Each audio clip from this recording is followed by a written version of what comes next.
Imagine waking up early on a peaceful Sunday morning, the world outside still quiet, the promise of a day's rest before you.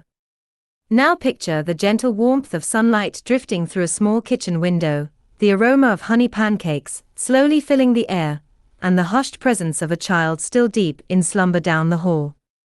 It sounds idyllic, an ordinary family moment wrapped in comfort.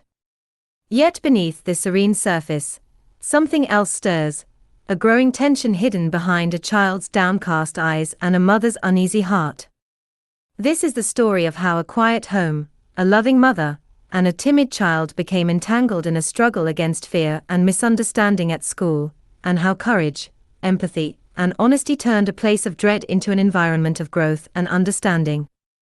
It's a tale of small voices finding their strength, of truths forcing their way into the light, and of a community learning how to heal together. It all began that Sunday morning, the last day before the start of a new school week, when my son Leo's silent troubles finally began to show. I woke up much earlier than I needed to. This was my only day off between two part-time jobs, a luxury of sorts that never lasted long enough, but I had a habit of rising with the dawn. The sunlight crept slowly into our modest home, illuminating the worn wooden floors and simple furniture. Outside, I could hear a few birds singing their tentative morning songs. Inside, the house was still, except for the gentle hum of the refrigerator, and the faint ticking of the old clock on the wall. I moved quietly in the kitchen, determined not to wake Leo just yet. He was 10 years old, and over the last few weeks, I had noticed subtle changes in him. There was a heaviness to his gaze, a reluctance each morning as he prepared for school, and a lingering anxiety I could not fully understand. He tried to hide it, masking his feelings behind quiet words and polite nods, but I was his mother. I knew him better than anyone, and I could sense the tension building beneath the surface. Still, I decided not to press him too hard. On this quiet Sunday, I wanted nothing more than to give him a moment of peace before whatever burden he carried returned the next day. The honey pancakes had become our Sunday ritual. Leo loved them, and I enjoyed making them just right, fluffy in the center, golden around the edges, drizzled with honey, and sometimes topped with fresh berries. The moment the scent of warm batter and sweet honey filled the kitchen, I felt a kind of calm wash over me, as if the aroma itself could keep worries at bay. Soon, I heard Leo stirring in his room, the soft creak of his bed and the shuffle of his feet on the hallway floor. He appeared in the doorway, still in pajamas, hair tousled, blinking in the morning light. "Good morning, Mom," he said, voice a bit raspy with sleep, but kind. He tried a small smile. He was always polite, my Leo, always gentle. I waved him over to the table, where I had already set his plate. "Morning, sweetheart. Your pancakes are ready," I said. He slid into his chair, eyed the fluffy stack and the glistening honey. For a moment, I could see a flicker of delight in him. These small comforts mattered. As he took a bite, I watched him closely. The sunlight danced across his face through the curtains, highlighting the faint circles under his eyes. "Did you sleep well?" I asked. He shrugged, not meeting my gaze. "I had a strange dream," he said, and he left it at that. I wanted to ask him more, to draw out what was bothering him, but I sensed his reluctance. I knew school started again tomorrow, and maybe it was nothing more than the usual jitters. But as his mother, I recognized something deeper. There was a tension in his posture, as though he carried an invisible weight. Instead of pressing him, I offered him my presence, a reassuring squeeze of his hand, and a reminder that I was always here to listen. We spent that Sunday together, lingering over breakfast, talking about small things, my co-workers at the convenience store where I worked part-time, the funny antics of our neighbors' cats, the way the garden looked after the morning rain. Leo played outside for a bit, chasing after a stray butterfly, or pulling small weeds from the flower beds. I tried to keep our home feeling warm and safe. Yet a sense of dread accompanied me throughout the day, because I knew that once Monday arrived, he would have to face whatever waited for him at school. By the time night fell, I tucked him into bed and wished him sweet dreams, knowing he might be wrestling with worries he didn't yet know how to share. I slept fitfully, my mind drifting through countless scenarios. What if something or someone at school frightened him? What if he was struggling with a subject and felt too ashamed to admit it? The possibilities troubled me, but I resolved to be patient and supportive. When the morning came, I awoke to the alarm's relentless beeping, forced myself up, and prepared a quick breakfast. Leo dressed slowly, with a seriousness that seemed out of place on a child's face. I kissed his forehead before he left. "Have a good day, honey. If anything happens, ask the principal to call me," I said. He nodded, offering a small smile that didn't quite reach his eyes, and headed out to catch the bus. I watched him go, heart aching with uncertainty, determined that I would find a way to help him. Once Leo was gone, I headed to my convenience store job. It was a small store, family-owned, with a handful of employees. The pay wasn't great, but it was close to home and flexible, which mattered a great deal for a single mom like me. But that morning, even as I stocked shelves and organized displays, my mind hovered over Leo's distress. I could feel a storm brewing, and I didn't know why. During my break, I sat next to my colleague Melinda. She also had a child at the same school, Kate, who was about Leo's age. Melinda looked tired, her shoulders slumped. I confided in her. "Leo's been acting strange about school lately. He's reluctant to go, but won't tell me why," I said, sipping the bitter coffee from the vending machine. Melinda sighed, a heaviness in her breath. "Kate, too. She's been begging to skip school, says she hates it there, but won't say what's wrong. I think something's going on with this new teacher they have. Mr. Davis, right?" I nodded. I had heard the name, but didn't know much about him. "I think we need to talk to other parents, maybe even speak to the principal," Melinda suggested. I agreed. I felt both relieved that Leo wasn't alone and alarmed that multiple children felt this way. After my shift ended, I returned home, determined to gather more information. But Leo offered no details that evening. He seemed lost in thought, working through his homework quietly and retiring to bed early. I decided not to push him further. Instead, I promised myself that I would investigate. Melinda and I would figure it out. Meanwhile, at school, the environment was charged with a subtle tension that not all adults had noticed. Mr. Davis had only recently joined the faculty. He was tall, lean, with a stern expression that rarely warmed into a smile. He walked the hallways like a warden inspecting prisoners rather than a teacher guiding young minds. Students would be chatting or laughing, but when they caught sight of him, their voices dropped, and they quickly pretended to be busy or silent. Something about Mr. Davis's presence made them uneasy. Leo, who was sensitive and observant, felt this tension acutely. He watched from a distance as Mr. Davis berated a group of students for laughing too loudly.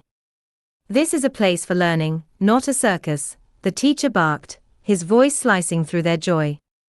The students scattered, eyes downcast. That moment confirmed for Leo that his fear wasn't unfounded. This man was harsh, unpredictable. Back in class, it was worse. Mr. Davis didn't simply correct mistakes. He mocked them, insinuating that the students were incompetent. He seemed to relish pointing out failures. When he handed back graded tests, red marks and sarcastic comments covered the pages. Leo, who tried hard but sometimes struggled, felt humiliated. How could he admit to me that he was afraid of a teacher whose very approach to education seemed built on intimidation? This pattern continued for days, each one chipping away at Leo's confidence and making him dread returning to that classroom. He considered telling me everything directly, but fear held him back. What if I intervened and it only made Mr. Davis treat him worse? What if the other students accused him of tattling? Such worries weighed heavily on a child's mind. Finally, on a Thursday night, as we sat quietly at the kitchen table after dinner, Leo mustered the courage to say something. He was twirling a spoon between his fingers, not meeting my gaze.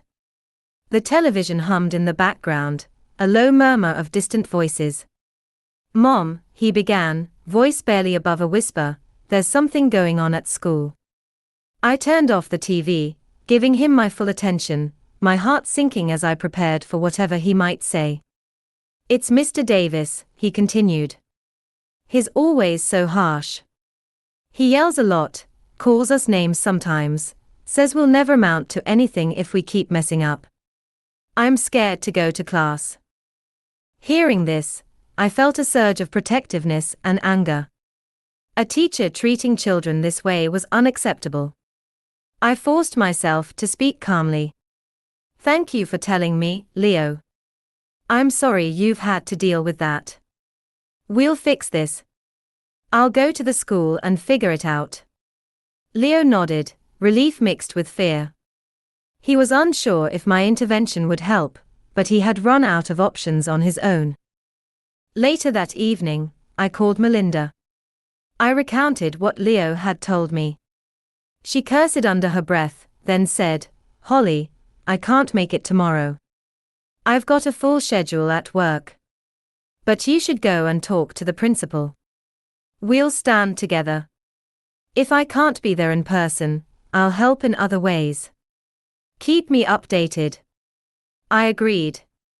That night, as Leo slept, I lay awake rehearsing what I would say, how I would present my concerns. I worried about whether the principal would believe me, whether Mr. Davis would try to deny everything. But I refused to do nothing. My child's well-being and the well-being of his classmates were at stake. Morning came with a steely resolve. I dressed neatly, wanting to appear confident and serious. When we arrived at the school, I wished Leo luck and reminded him, "I'm here for you. If anything happens, I'll handle it." He gave me a hesitant smile and disappeared into the building. I headed toward Mr. Davis's classroom. The hallway was eerily quiet, as if everyone sensed an approaching confrontation. As I neared his room, I heard his voice raised, words dripping with contempt. I peered inside and saw a girl trembling at the front of the class, a big red 0 on her test paper. "You'll never accomplish anything with grades like this," Mr. Davis sneered. The other students were silent, staring down at their desks. Rage and sorrow filled me. Without knocking, I stepped into the room. My voice cut through the thick tension. "How can you speak to children like this?" The class went still, all eyes on me. Mr. Davis turned, surprise twisting his features. Before he could speak, Principal Ellen arrived, having heard the commotion. She was a tall, no-nonsense woman with a reputation for fairness, but I could see confusion and concern etched on her face. I explained who I was, that I was Leo's mother, and that I could not stand by and watch a teacher bully students. Mr. Davis tried to frame me as an intruder, but Principal Ellen asked me to come to her office so we could discuss the matter. I agreed, casting one last look at the frightened students. I needed to do this correctly, to ensure that their voices were heard. In the principal's office, I recounted everything, what Leo had told me, what I had just witnessed. I didn't hold back. I described the fear and the humiliation Mr. Davis inflicted. Principal Ellen's expression hardened with each detail. She admitted she had not realized the extent of the problem and promised immediate action. "There will be a meeting tomorrow evening with all concerned parents and Mr. Davis present," she said. "We need to address this openly and find a solution." I thanked her, relieved that she took this seriously. Before leaving, I asked if I could take Leo home early that day. She agreed, understanding the emotional toll on him. Soon, Leo joined me in the office. He looked at me with a mixture of gratitude and anxiety. "We're going home," I said gently. I spoke to the principal. "There's going to be a meeting tomorrow. It'll be okay." At home, the afternoon was quiet. Leo relaxed in familiar surroundings, unwinding after the shock of seeing me confront Mr. Davis. I called Melinda, told her about everything that transpired, my confrontation in the classroom, the principal's decision to hold a meeting. She was impressed and supportive. "I'll be there for sure," she said. "Kate deserves to learn in a safe environment too." The next day, as the sun dipped low in the sky, casting long shadows across the school grounds, parents and students gathered in a large meeting room. The atmosphere was electric. Some parents looked anxious, others angry, and a few skeptical. Principal Ellen opened the meeting by explaining why we were all there. She mentioned the complaints I had raised and the tension in Mr. Davis's classroom. When she invited parents to speak, I stood up and described what Leo had experienced. I spoke firmly but calmly, emphasizing that students should feel safe and encouraged at school, not terrified and belittled. Mr. Davis stood quietly at one side of the room, arms crossed. When it was his turn, he began with a surprising move. He produced a series of photographs, placing them on a table for everyone to see. These images showed acts of vandalism and mockery directed at him by some students, paint smeared on his chair, his teaching materials thrown in the trash, rude graffiti on his desk. Gasps rose from the crowd. He explained that since he started teaching this class, he had been targeted, disrespected, and undermined. In desperation, he had tried to enforce strict discipline, hoping to restore order. Instead, he had created an environment of fear. The mood in the room shifted. The parents, myself included, realized this situation was not one-dimensional. Mr. Davis had indeed behaved terribly, but he was also a victim of harassment by a subset of students. Fear and anger had driven him to lash out at everyone. We were looking at a conflict spiraling out of control. Principal Ellen's eyebrows furrowed. She had not been aware of the students' misbehavior to such an extent, just as she had not understood Mr. Davis's extreme responses. I felt a surge of empathy, though I still believed Mr. Davis had crossed a line. "We need to fix this system," I said. "Our children should respect their teacher, and the teacher should never degrade them. We must find a way forward that involves respect and understanding from both sides." Melinda chimed in, suggesting workshops on empathy, mutual respect, and communication. Other parents supported ideas like monthly meetings to keep lines of communication open, allowing parents, teachers, and students to discuss issues early before they festered. Mr. Davis lowered his head. He apologized for his conduct, admitting he had let his anger get the best of him. He promised to try a different approach if given another chance. Parents nodded, some still skeptical, but the overall tone had turned from confrontational to collaborative. Principal Ellen committed to implementing changes, counseling sessions, regular parent-teacher conferences, and careful oversight of the classroom. The meeting ended with a reluctant hope that, together, we could transform the situation. Over the following weeks, the atmosphere at the school began to shift. True to her word, Principal Ellen introduced monthly gatherings for parents and teachers to discuss any concerns. She arranged talks by counselors who emphasized the importance of empathy, respect, and constructive communication. In Mr. Davis's classroom, changes were subtle at first. One morning, Melinda and I decided to observe the class unannounced. We watched from the back as Mr. Davis introduced a literature lesson. Partway through, a student tried to disrupt by whispering jokes to a friend. Previously, Mr. Davis might have erupted in anger. But now, he paused, took a breath, and addressed the student calmly. "It seems you have something you think we should all hear. Care to share with the class?" This response disarmed the student, who blushed and fell silent. No one laughed. Instead of insults or humiliation, the teacher offered a chance for the student to engage positively. The lesson continued smoothly. Melinda glanced at me, impressed. The change in Mr. Davis's approach was noticeable. It wasn't perfect, he was still learning new habits, still fighting the reflex to snap, but the effort was sincere. Later that day, I praised Mr. Davis for his calm handling of the disruption.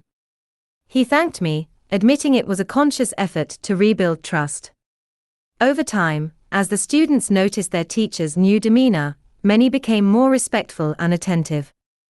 Without the constant fear of being belittled, they found it easier to focus on learning. Leo, too, began to blossom. Freed from the daily dread of entering a hostile classroom, he found himself more engaged with the material. He asked Mr. Davis for help when he struggled, and Mr. Davis provided it patiently. One afternoon, Leo approached Mr. Davis after class. "I just wanted to say thanks," he said quietly. "Class feels better now, and I'm not scared anymore." Mr. Davis smiled, and handed Leo a test paper. Leo nearly gasped. It was marked with a top score, and notes of encouragement lined the margins in Mr. Davis's handwriting. "You did great, Leo," the teacher said. "I'm proud of your effort." When Leo showed me that test at home, he was practically glowing.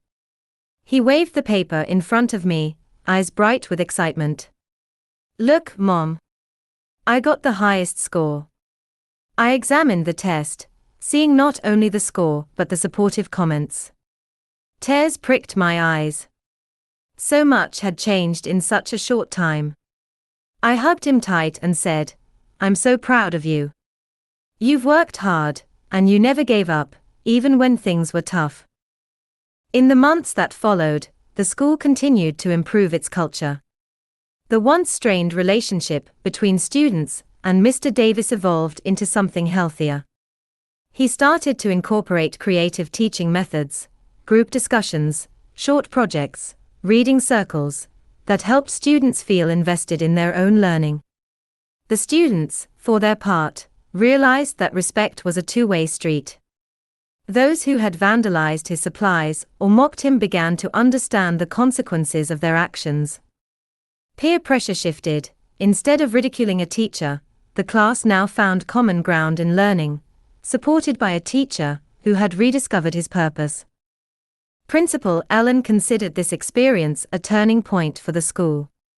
She organized a series of workshops for all teachers, focusing on positive classroom management techniques, conflict resolution, and the psychological aspects of learning.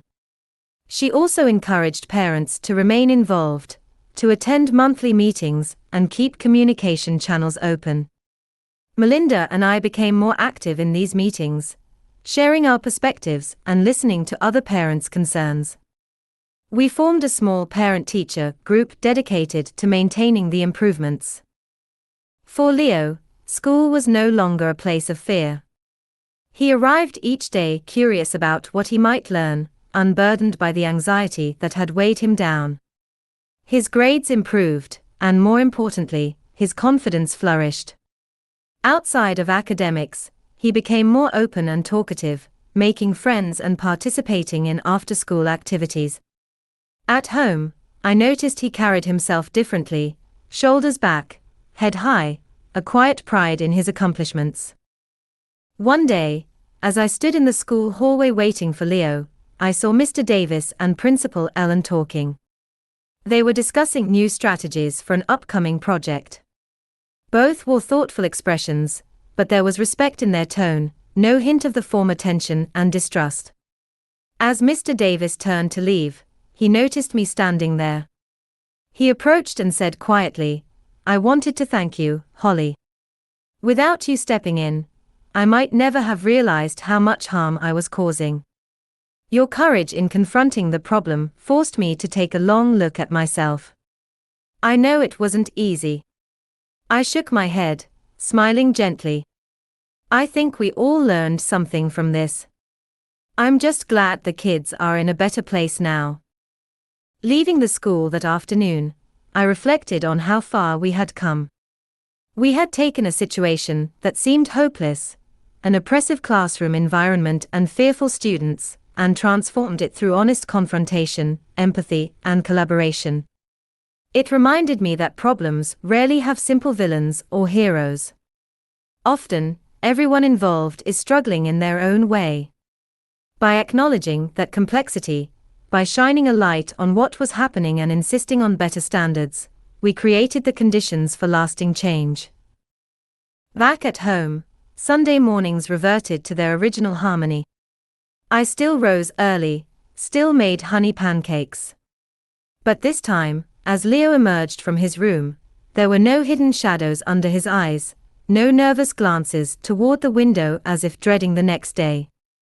He sat at the table, happily savoring his breakfast, and we talked about ordinary things: the new comic book he was reading, the soccer practice he was excited about, the funny story a friend had told him the day before. And when Monday rolled around, neither of us greeted it with trepidation. Instead, I watched him leave with confidence. He knew that if problems arose, if anyone ever spoke to him or his classmates in a way that was hurtful, he could tell me, tell the principal, and something would be done. He had learned an important lesson, that his voice mattered, that silence only allows harm to continue unchecked.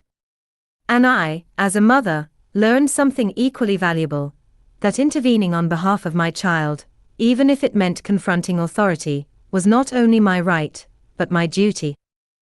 The story did not end there, of course. Education is an ongoing process, both for students and educators. The school's reforms continued, adjusted as needed. Some parents who were skeptical at first gradually came to appreciate the changes, especially as they saw their own children thriving academically and emotionally.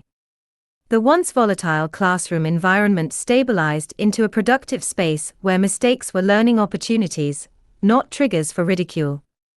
Everyone played a role in maintaining this balance: teachers, parents, the principal, and yes, the students themselves. As months turned into the next school year, the memory of that troubled time lingered as a reminder of how easily a classroom can be poisoned by fear and misunderstanding, and how necessary it is to address issues head-on. Students new to Mr. Davis's class heard stories that he had once been very strict, even mean. But they found a teacher who had learned the value of empathy. In turn, they treated him with respect. This reciprocal goodwill laid a strong foundation for trust and effective learning. It wasn't always perfect. No human environment is. Occasionally, there were misunderstandings or conflicts, but now everyone knew what to do: talk, listen, and find solutions together. Looking back, it amazes me how close we came to letting the situation fester. If Leo had kept silent much longer, if I had ignored my intuition, if Principal Ellen had dismissed my concerns, or if Mr. Davis had refused to reconsider his methods, the cycle of fear and resentment would have continued. But we did not let that happen. We intervened, communicated, and recognized that people can change. This entire journey taught me that even the smallest voice, the timid child admitting he's scared to face school, can set in motion a chain of events leading to profound change. A classroom can transform from a place of dread into a space of mutual respect, learning, and growth. A teacher once known for his severity can rediscover the joy and purpose of education, and parents can realize that their involvement and advocacy truly matter. In the end, the darkest struggles often hold the seeds of transformation. By acknowledging and confronting the pain, we can move toward healing and understanding. For me, for Leo, for Melinda, for Mr. Davis, and for everyone at that school, this experience became a lesson that will guide us in the years to come. It stands as proof that courage, empathy, and collaboration can triumph over fear and misunderstanding. It is a reminder that the bonds between parents, students, and teachers can grow stronger through adversity. Sitting in my kitchen now, as I watch Leo concentrate on his homework with a focused, but contented expression, I feel immense pride and gratitude. I think back to that initial Sunday morning, the quiet hum of the stove, the sweet smell of honey pancakes, and the subtle worry in my heart. We have traveled far from that uncertain moment. We have ventured into the heart of the problem and emerged with a solution. And now, as I pour myself a cup of tea and listen to the distant laughter of children playing outside, I know that this story, our story, is one of hope and resilience. It shows that when we step forward and say, "This isn't right," when we listen to each other's truths and commit to finding a better way, we can forge an environment where everyone can thrive, learn, and grow together.